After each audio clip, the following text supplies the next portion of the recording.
प्रिय विद्यार्थियों, आज हम क्रिया के विषय में अध्ययन करेंगे। क्रिया किसे कहते हैं? यह सामान्य रूप से आप लोग जानते हैं कि किसी भी कार्य को करने के लिए जब हम कुछ प्रयास करते हैं तो वह क्रिया कहलाता है। शास्त्र में क्रिया की परिभाषा दी गई है।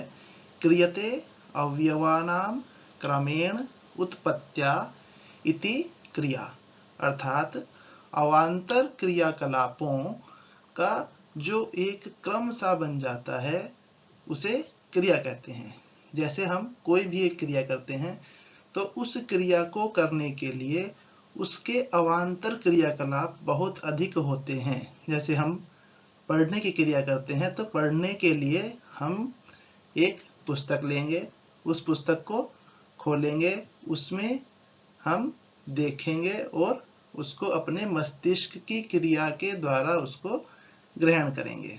तो ये सभी क्रियाएं इस पढ़ने की क्रिया के अंतर्गत हो जाती हैं। इन सभी क्रियाओं का अर्थात इन सभी क्रियाकलापों का जो एक क्रम बन जाता है, उस सभी क्रम को ग्रहण करके एक क्रिया बनती है जिसे हम पढ़ना कहते हैं। इसी प्रकार हम अनेक क्रियाएं देख सकते हैं। जैसे उदाहरण के लिए हम देखते हैं पकाना, एक क्रिया है पकाना। पकाने के लिए सबसे पहले आग जलाने की आवश्यकता है।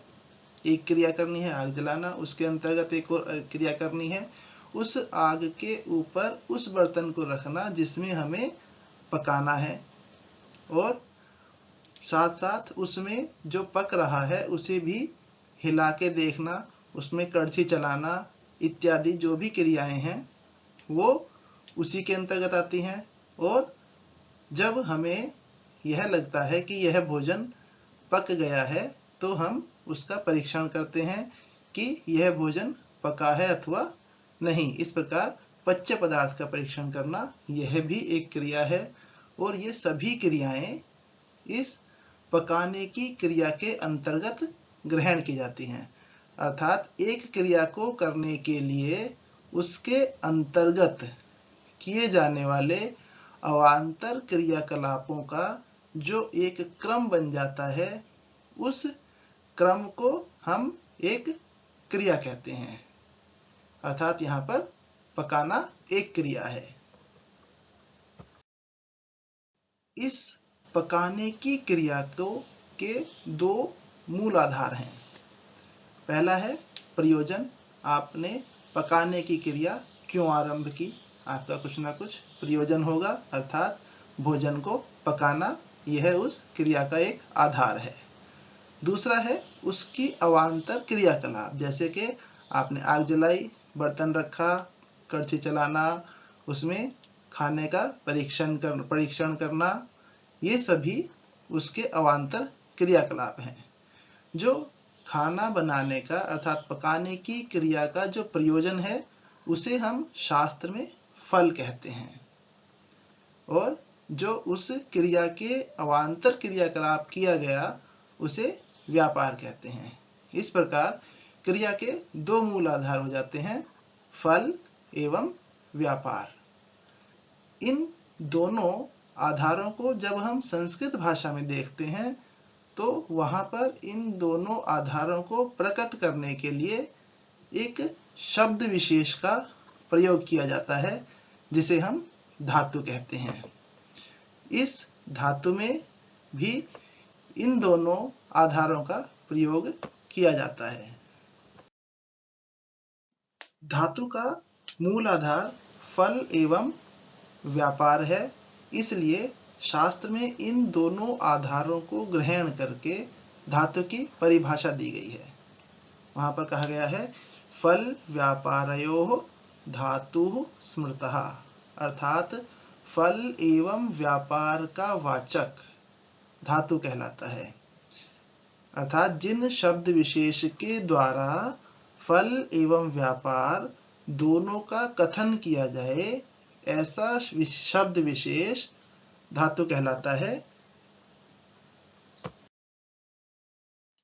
विभिन्न क्रियाओं को प्रकट करने के लिए संस्कृत में अनेक धातुओं का ग्रहण किया गया है। जैसे पकाने की क्रिया को प्रकट करने के लिए वहां पर पच धातु है, पढ़ने की क्रिया के लिए पठ धातु है, लिखने की क्रिया के लिए लिख धातु है, चलने की क्रिया के लिए चल धातु है और दौड़ने की क्रिया के लिए धाव धातु है।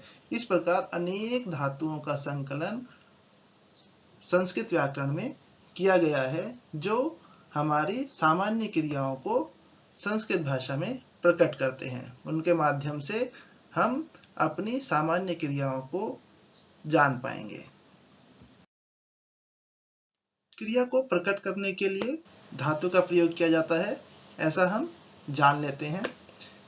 इन क्रियाओं को, क्योंकि क्रियाएं अनेक प्रकार की होती हैं तथा इन क्रियाओं को प्रकट करने के लिए संस्कृत व्याकरण में अनेक धातुओं का भी प्रयोग किया गया है, किंतु इन सभी धातुओं के द्वारा किस किस प्रकार की क्रियाओं का कथन किया जाता है उसको जानने के लिए हम धातुओं के भेद को जान लेते हैं।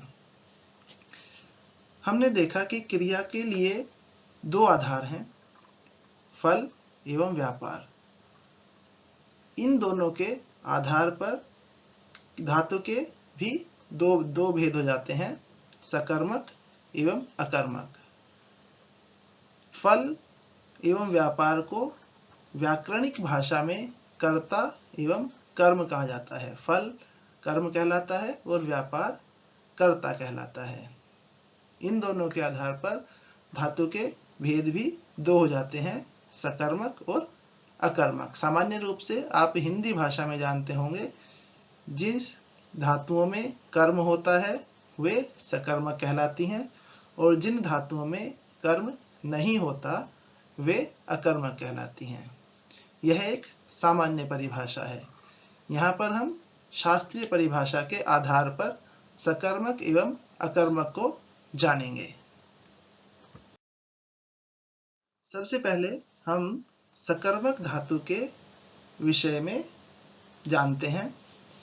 सकर्मक धातु के लिए कहा गया है, फल व्यधिकरण व्यापार वाचकत्वम सकर्मकत्वम, अर्थात जिन धातुओं के फल और व्यापार के आश्रय भिन्न भिन्न हों उन धातुओं को सकर्मक कहते हैं। फल एवं व्यापार अर्थात कर्म एवं कर्ता। जैसे कि हमने देखा पच धातु है, उसमें अनेक अवान्तर क्रियाएं हैं। जितनी भी क्रियाएं हैं वो सारे कर्म हैं और उन क्रियाओं को जो करने वाला है वह व्यापार है, अर्थात वह कर्ता है। इन दोनों के आधार जब भिन्न भिन्न होते हैं तो वहां पर क्रिया सकर्मक होती है। जैसे पच क्रिया है अर्थात पच धातु है, वहां पर एक क्रिया की जा रही है, पहले अग्नि प्रज्वलित करना, फिर उसके ऊपर बर्तन रखना, फिर उसके ऊपर उस पच्चे पदार्थ को चलाना और उसका परीक्षण करना। ये सब अवान्तर क्रियाएं हैं। ये सब फल के अंतर्गत ग्रहण किए जाते हैं क्योंकि यह एक कर्म है और उस कर्म को करने वाला एक व्यक्ति है जो उस पच्चे पदार्थ को पका रहा है, अर्थात जो खाना बना रहा है। जो वह व्यक्ति है वह कर्ता है, अर्थात यहाँ पर दोनों भिन्न भिन्न हो गए। जो फल है वो भोजन के अंतर्गत है, जो पच्चे पदार्थ है उसके अंतर्गत है, और जो करने वाला है वो कोई और है। अर्थात यहाँ पर जब दोनों भिन्न भिन्न हो गए तो ऐसी जो क्रियाएं होंगी वे सकर्मक कहलाएंगी। जैसे पच धातु है, पठ धातु है। पठ धातु में जो पढ़ने वाला है वो कर्ता है और वो भिन्न है, और जो पढ़ने की क्रिया है अर्थात जो पुस्तक खोलना, पुस्तक में पढ़ना, उसको देखना, उसका चयन करना, कौन सा पढ़ना है कौन सा नहीं पढ़ना है, ये सब एक अलग चीज है। तो ये उसके दो अलग अलग आश्रय हुए, एक पुस्तक और एक पढ़ने वाला।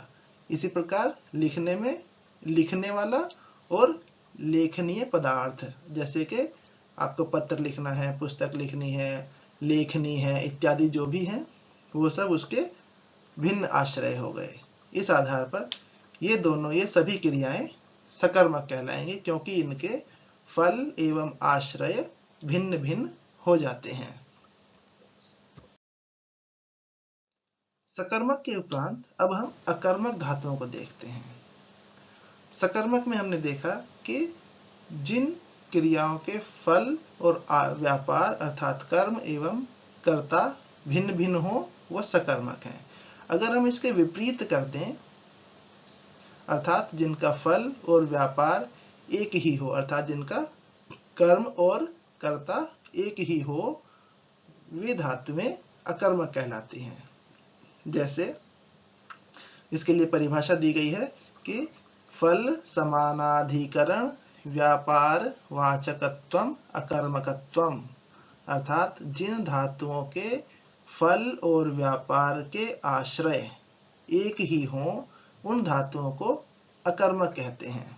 जैसे गम, गम अर्थात जाना, वहां पर जो जाने की क्रिया है उसे करने वाला और जाने की क्रिया जो हो रही है, अर्थात जैसे कदम बढ़ाना, आगे चलना, ये सब जो क्रिया उसमें हो रही हैं वो सारी भी उसी ही व्यक्ति के माध्यम से की जा रही हैं जो गमन कर रहा है। अर्थात यहाँ पर कर्म और कर्ता एक ही है। शींग धातु, शींग अर्थात सोना, जब आप शयन करते हैं तो आपको जो आराम रूप फल प्राप्ति होती है वह भी आप ही को होती है, और जो लेटना इत्यादि जो उसके अवान्तर क्रिया अर्थात जो व्यापार है वो भी आप ही करते हैं। इसलिए इन दोनों का जो आश्रय है वो एक ही होता है, इसलिए ये धातुएं अकर्मक कहलाती हैं। धाव अर्थात दौड़ना, जो दौड़ने वाला है, दौड़ने के लिए उसे जल्दी जल्दी कदम बढ़ाना है, वो भी उसी का कार्य है, और दौड़ने से जो उसे फल प्राप्ति होगी वो भी उसी को होगी। इस प्रकार दोनों का आश्रय एक ही होने के कारण जो धाव धातु है वह अकर्मक हो जाती है। इस प्रकार फल एवं व्यापार के आधार पर अर्थात कर्म एवं कर्ता के आधार पर सभी धातुएं दो भागों में विभाजित हो जाती हैं, अकर्मक एवं सकर्मक। यह इन धातुओं का मूल विभाजन है। अकर्मक एवं सकर्मक दोनों प्रकार की क्रियाओं को जान लेते हैं तथा वाक्य में इन दोनों क्रियाओं को सरलतापूर्वक पहचान भी सकते हैं। तथापि जहाँ कहीं संशय हो अथवा यदि हम किसी स्थिति में नहीं पहचान पाते हैं तो वहाँ पर पहचानने के लिए हम एक अन्य विधि का प्रयोग करते हैं। वहाँ पर हम क्रिया से प्रश्न करते हैं, अर्थात क्रिया से क्या प्रश्न करके हम क्रिया के अकर्मक एवं सकर्मक होने का ज्ञान कर सकते हैं। जैसे एक सरल वाक्य है, राम घर जाता है। यहाँ पर जाता है एक क्रिया है, इस क्रिया के साथ यदि हम क्या लगाकर प्रश्न करते हैं तो हम इस क्रिया के सकर्मकत्व एवं अकर्मकत्व को जान पाते हैं। तो हमारा प्रश्न हो जाता है क्या जाता है। तो जब हम क्या जाता है प्रश्न करते हैं उसका उत्तर हमें कुछ प्राप्त नहीं होता, क्योंकि क्या यहाँ पर है ही नहीं।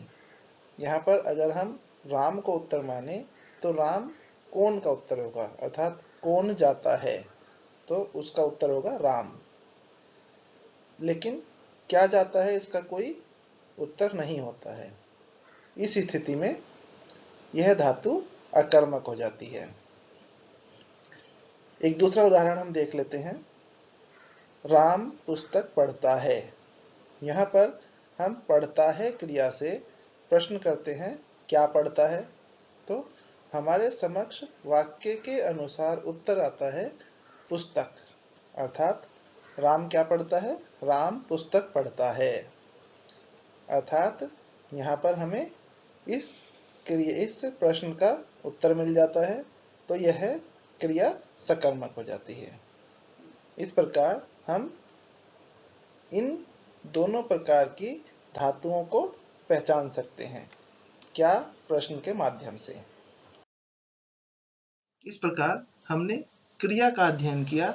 इसमें कुछ ध्यातव्य विषय हैं जिन्हें आपको ध्यान रखना चाहिए। जैसे अवान्तर क्रियाकलापों का क्रम क्रिया कहलाता है। यह क्रिया की परिभाषा है कि जो भी अवान्तर क्रियाकलाप क्रमशः होते हैं उनका जो एक क्रम है वह क्रिया कहलाता है।